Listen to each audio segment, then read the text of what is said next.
everyone, the Gear Headed Hamster here, and welcome back to Scramble Battle of Britten.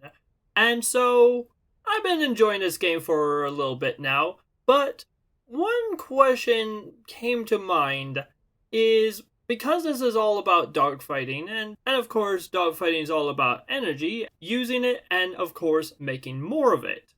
And the easiest way to make more of it is to climb. But a proper climb is a bit more nuanced than you might think. Put it this way, if you have a plane that is flat and level, you will go fast, but you're going horizontal. You're not climbing very much. As you start to nose your aircraft up slightly, you're still going pretty fast, but you're climbing very shallow. As you nose up even further and further, your speed starts to come down, but your climb rate goes up. Eventually you reach a point where you're pulling up so hard on the stick that your airspeed drops so low that your absolute climb speed is actually slower than if you were to nose down slightly. And if you try to climb even further than that, you'll enter a stall state, in which case you're falling. So, my question is, in the game Scramble Battle of Britten, what is the optimal climb rate for an aircraft? If we can maintain an optimal airspeed while climbing, we can maintain an optimal climb rate. So that brings us to the question, what is the most optimal airspeed? Well, the only way to find out is to put it to the test.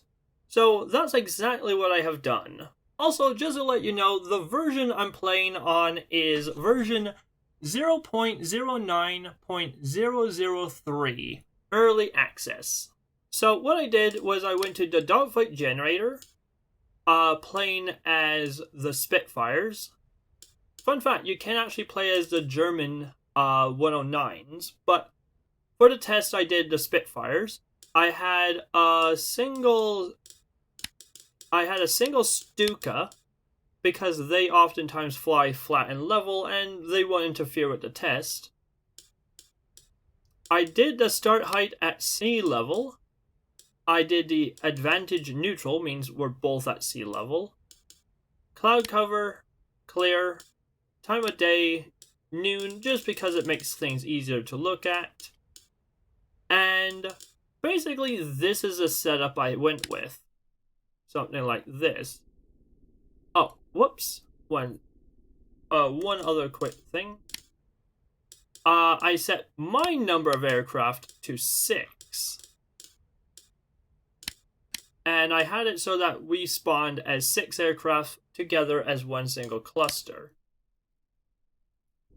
And so this is the starting setup. Now, since I won't bore you to do the whole thing in real time, I'll show you the replay.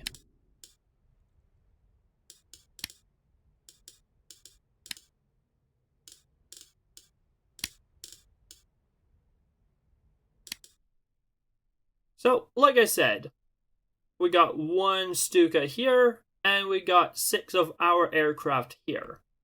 Now, I tried doing a test where I simply started climbing from sea level, but I quickly realized that wasn't exactly a fair test, because, well, the thing is, we start with quite a bit of speed, 482 kilometers an hour.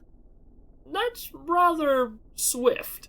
I wanted to test what happens is, if you're relatively low, and more importantly, slow, because if you want gain energy, you're probably already going relatively slow, and from that was the start. So I had every aircraft pull up as hard as they can.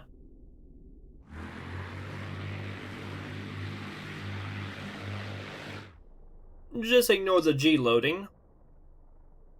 And then I had every aircraft nose down as hard as they can.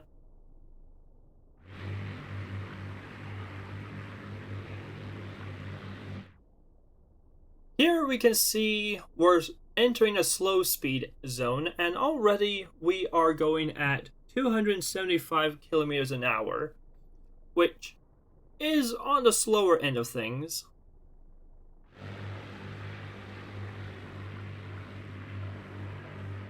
And if you're wondering, yes, I have duplicated the controls for every single aircraft, so that way it's a fair starting position. And as you can see, the Stuka is just flying flat and level, not interfering with my little test at all. One more turn just to level off.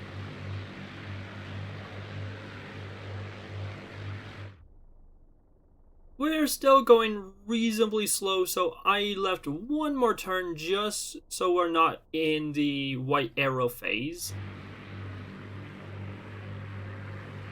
How cute, they're trying to shoot at me. And so this is where the test officially starts. And the idea is that each plane will have a different target speed to start climbing at. Starting from the left and going right, we have 200 kilometers an hour, 250, 300, 350, 400, and a whopping 450 kilometers an hour.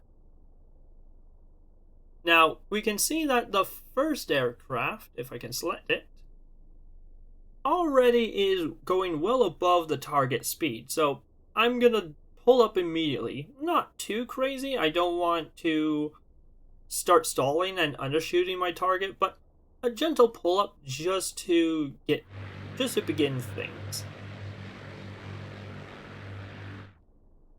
Also, we can see the altitude of our test. And so this plane basically is almost at our target. It's 35 kilometers above, but we can slowly bleed speed as we climb. The other planes are still needing to gather speed, so in a combat situation, if you're slow and you need to fly horizontally to gather speed, that's not great. You're kind of burning turns and waiting for your aircraft to speed up a bit. This is why I realize, actually, more realistically, you're probably going to start nosing down a bit, trying to gain speed. So I have these aircraft actually flying down a little just to gain a little bit of airspeed, because unless if you're really on the deck, in which case you really are boned, like you're slow and right on the ocean floor or ocean surface, you're probably going to want to trade a little bit of altitude for airspeed ASAP. Once you got the airspeed, then you can use it to your advantage to climb.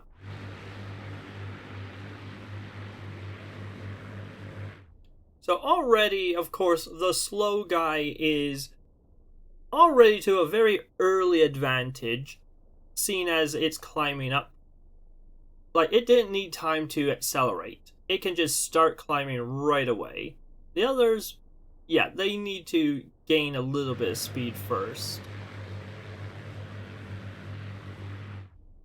It's at this point I realize I'm spending a lot of time flying horizontal, so I start diving a few of them. I hit my target, but I'm slightly too steep, and so my speed is going to reduce, and so I have to fly level again to get it back, but eventually it stabilizes.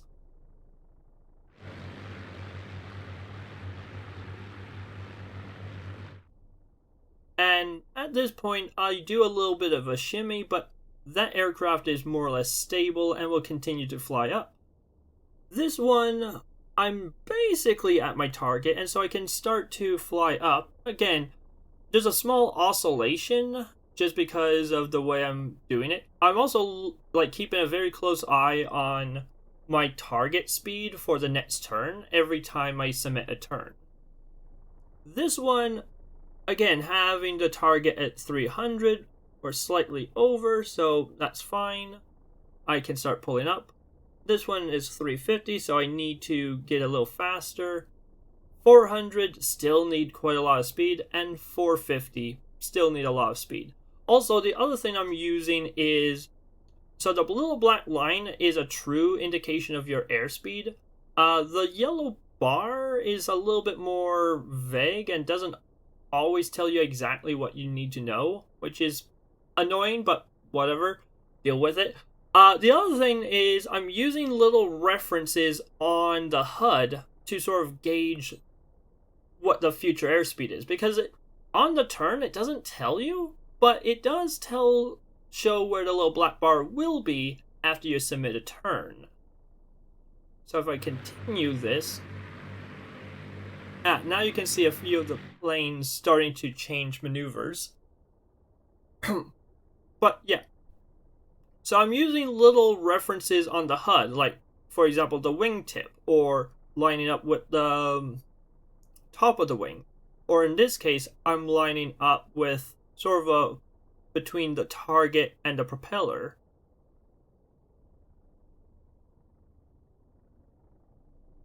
And so we can see these two are still needing to be a little bit faster, but this one has hit its target and will begin to climb. The 300 is now overspeeding and has to dive a little. This one, unfortunately, I get a bit of an oscillation, and I have to spend quite a few turns to try and cancel that damn oscillation out. This one is very interesting. So the 200 is flying more or less level, and, well, we're about where we need to be. And then, surprisingly of all, the slow one is still pretty high, but in theory, the others, with their increased speed, should catch up to this one and, in fact, surpass it. At least that's what the rulebook of aviation should tell you.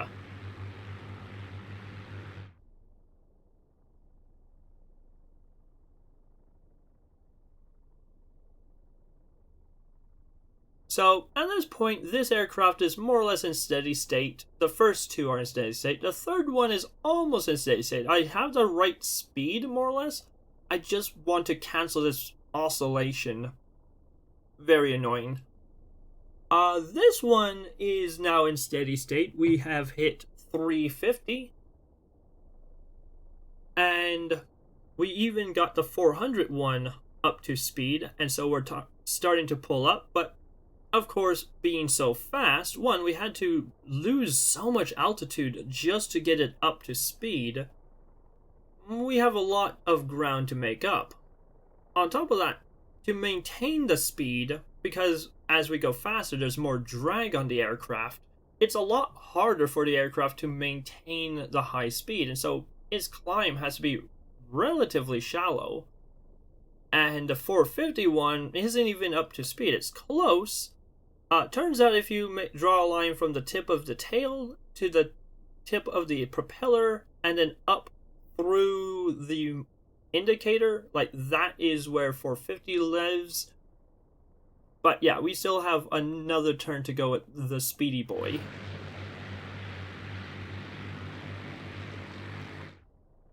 Admittedly, it is rather beautiful watching them fly in formation like this, even if it's a split formation. Alright, we are approaching our target speed, so I am slowly leveling this guy out.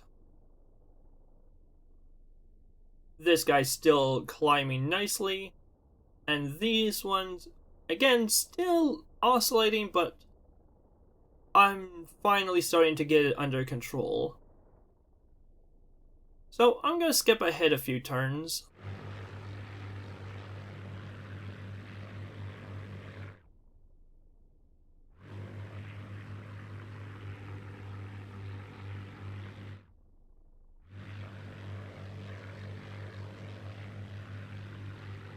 And now we start to see a pattern emerging.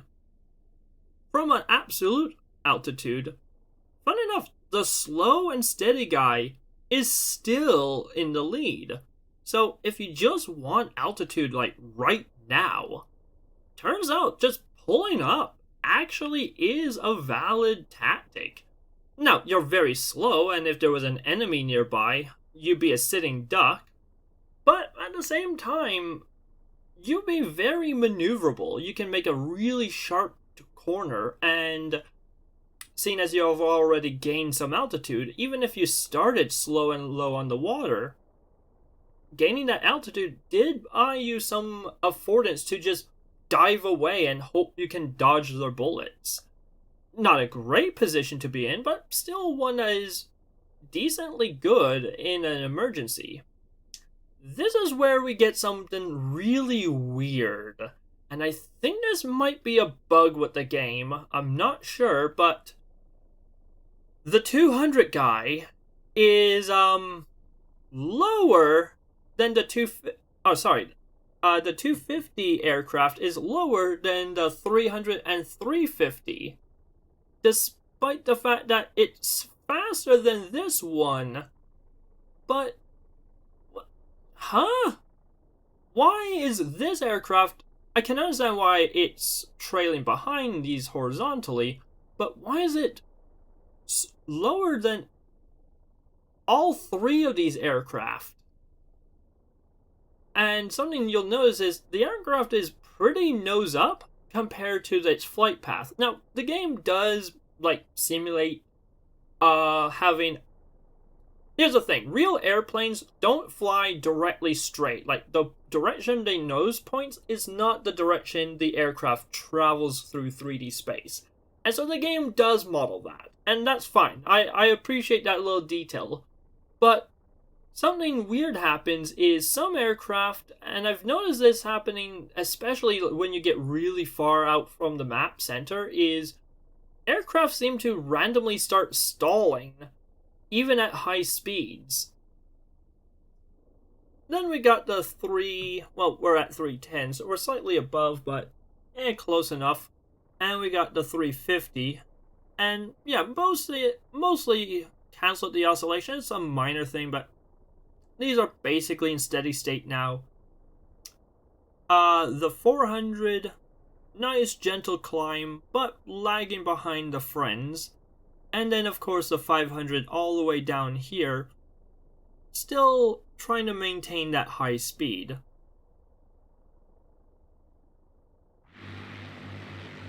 Let's advance time a little further.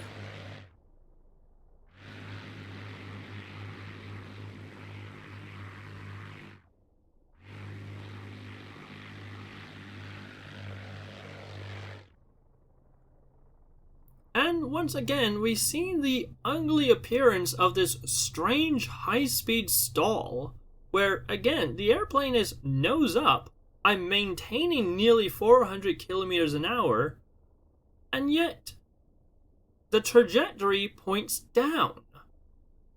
That is so weird. I'm honestly have no idea why this is happening, and it's happening on 2 aircraft out of the 6.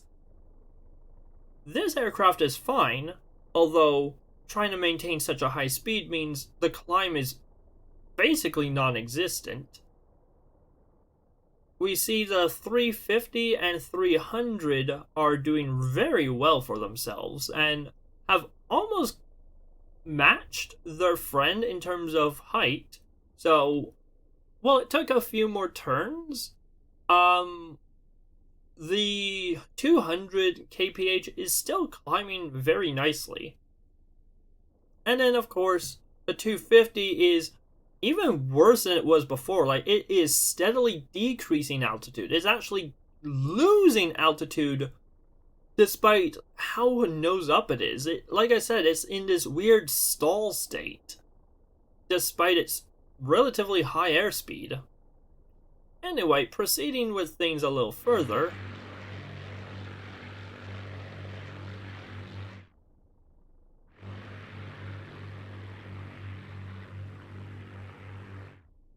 Now, I'm not sure when it happens, but unfortunately our friend the Stuka here also is in a similar pseudo-stall, and its trajectory slowly dives into the sea, which ultimately becomes the ticking timer that ends the test. But I feel like I've gained enough information about the test that even after it crashes, I have a pretty good idea what we're looking at here. So again, Slow and Steady is in the lead with 300 and 350 close behind.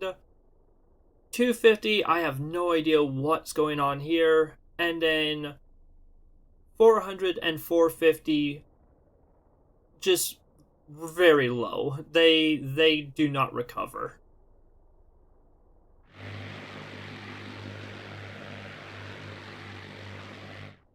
Well, that's a half-truth.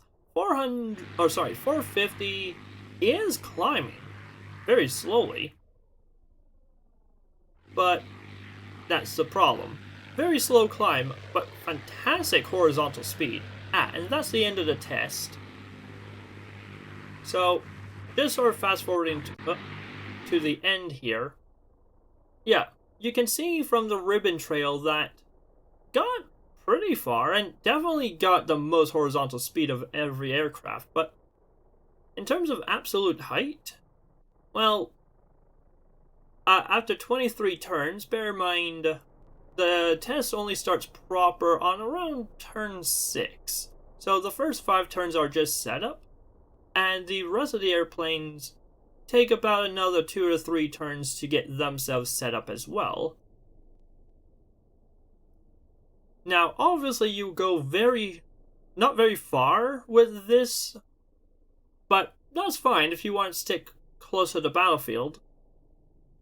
These ones definitely get you the most distance, but not very much height. But, like, you can see that arcing ribbon. Like, we can do a little fly around and see how the ribbon just... Yeah. Like, it looks almost like a parabolic arc from here. It's weird. So yeah, the other thing I guess to mention is you can see the oscillations here where it was a little bit tricky, especially for this guy for me to get the plane in a steady state where I'm not over or undershooting my target. Both target speed, but also target angle of ascent. Both need to be balanced in order for it to be steady. I do get there in the end. But yeah. Long story short, moral of the story is if you want height right now, just simply pull up and make sure you don't stall, but around 200 kph is a decent enough thing. Now, if you want height and distance, assuming an enemy is coming at you, or more likely an enemy is really far away and above you, I would recommend 350. I think it's almost the same height as... So this ended at 627. This is 666. So basically, in a few more turns, this guy would have passed the slow guy just fine. And not to mention, has made significant ground. So again, if there was an enemy really far away and I'm trying to chase them down before they disappear, I would say 350 is your target airspeed. And one way of visualizing it is imagine drawing a line through the propeller straight across to right here. That's one way to aim for a target airspeed. Alright, so seeing as science isn't worth a damn if it ain't repeatable, I decided to do the test a second time to see if I got consistent results. And yes, I know a sample size of 2 isn't exactly something to write home about, but it's better than a sample size of 1, so basically I did the exact same thing where I pulled up really hard, then I leveled out, and I had each plane try to maintain a specific climb rate, or rather climbing speed. Sorry, an airspeed while climbing, to be more precise.